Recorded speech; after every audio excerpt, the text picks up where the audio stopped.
Žabos, dobro večer. Jeste spremni za reality? Kako ne? Hoće smo se takmičimo i to je to. Šta ćete vi pokazati u 8. sezoni Parova? Šta ćemo pokazati? Da li će...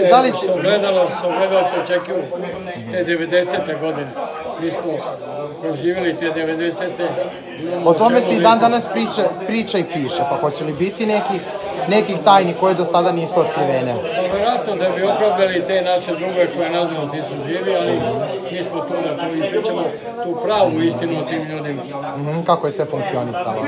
Kako ne? Sve to isto na principu drugarstva, nikad nije bilo interneta i tako nešto. Recite mi šta je motiv ulaska? Da li je to dobar honorar? Da li je to da se zabavite u realitiju? Šta je bilo novac? Volim pare, ali...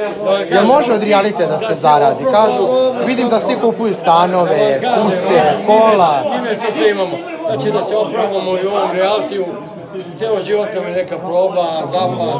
A se bojite da će neke vaše tajne isplivati koje do sada nisu bile? Vidim, mi smo naše tajne okrajali.